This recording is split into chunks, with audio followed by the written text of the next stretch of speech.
Trading एक gambling है और आज से मैं ये ट्रेडिंग नहीं कर रहा। ऐसा बिल्कुल भी नहीं है। ट्रेडिंग गैम्बलिंग नहीं है। बस जब तक आप नहीं सीखे हो ट्रेडिंग को तब तक आपको वो लगेगा गैम्बलिंग है। गैम्बलिंग क्या होता है? गैम्बलिंग वो हर चीज़ होता है जहाँ पे आपको पता नहीं कि आगे क्या होने वाला है। हर वो बिजनेस भी गैम्बलिंग हो सकता है जहाँ आपको पता नहीं, अगर आप उस चीज़ के बारे में आपको नॉलेज नहीं है और आप उसमें पैसे लगा रहे हो और एक्सपेक्ट कर रहे हो मैं इतना ज़्यादा अर्न करूँगा उस चीज़ से, तो वो हर काम गैम्बलिंग है जहाँ पे आप बिना नॉलेज के आप वो काम कर रहे हो।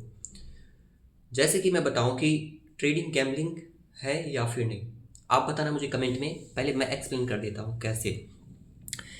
ट्रेडिंग में क्या होता है कि हम अपने रिस्क को फिक्स कर सकते हैं, हम अपने रिस्क को संभाल सकते हैं, लेकिन उसके लिए मैंने बताया कि आपका साइकोलॉजी होना चाहिए उस चीज़ को संभालने का, उस रिस्क को मैनेज करने का।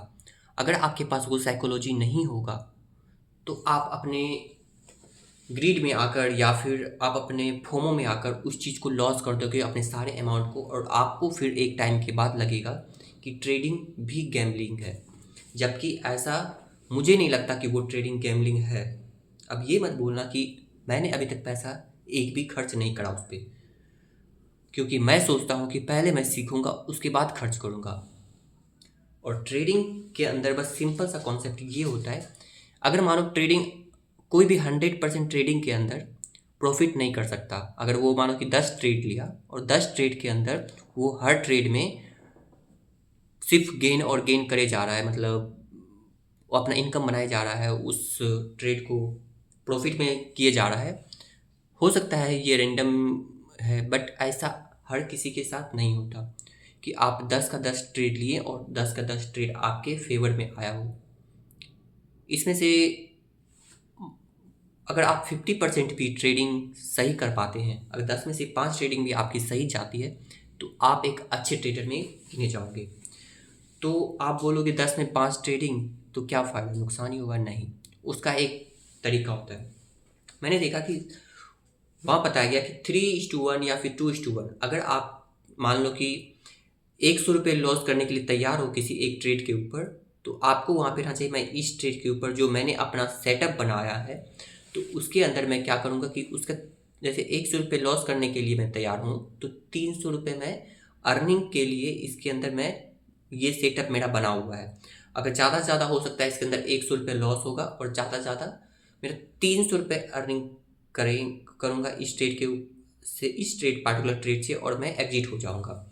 उससे ज़्यादा हमको नहीं करना है। तो इसके अंदर हम एक सेट कर देते हैं, वो क्या बोलते हैं, स्टॉप लॉस सेट कर देते हैं। इसके अंदर एक स्टॉप लॉस लगा देते हैं कि हाँ, मैं मान लो ये एक ट्रेड मैंने यहाँ पे लिया इस बॉटम लाइन के ऊपर, अब यहाँ से ये मेरा ट्रेड यहाँ तक जाएगा, ठीक है, और इसका लॉस मैंने बाय साइड में खरीदा, और इधर ये मेरा है स्टॉप लॉस कि अगर ग्राफ इसका ट्रेडिंग का यहाँ से यहाँ तक आता है, मतलब 100 रुपये अगर लॉस में जाता है तो मैं ये ट्रेडिंग एग्जिट हो जाऊँगा। अगर ये प्रॉफिट में 300 रुपये हो जाता है तो मैं निकल जाऊंगा। मुझे उसके बाद कुछ फ़र्क नहीं पड़ना चाहिए कि मार्केट 500 ऊपर गया, 600 ऊपर गया, उससे कुछ फ़र्क नहीं पड़ना चाहिए। मुझे बस अपना टारगेट पे ध्यान देना है। अगर 300 हिट कर गया बस मैं एग्जिट हो जाऊंगा, और अगर 100 रुपये लॉस हुआ तो अगर मानो अब इसका कैलकुलेशन देखते हैं। चलो इसका कैलकुलेशन मैं आपको कॉपी पे करके दिखाता हूँ।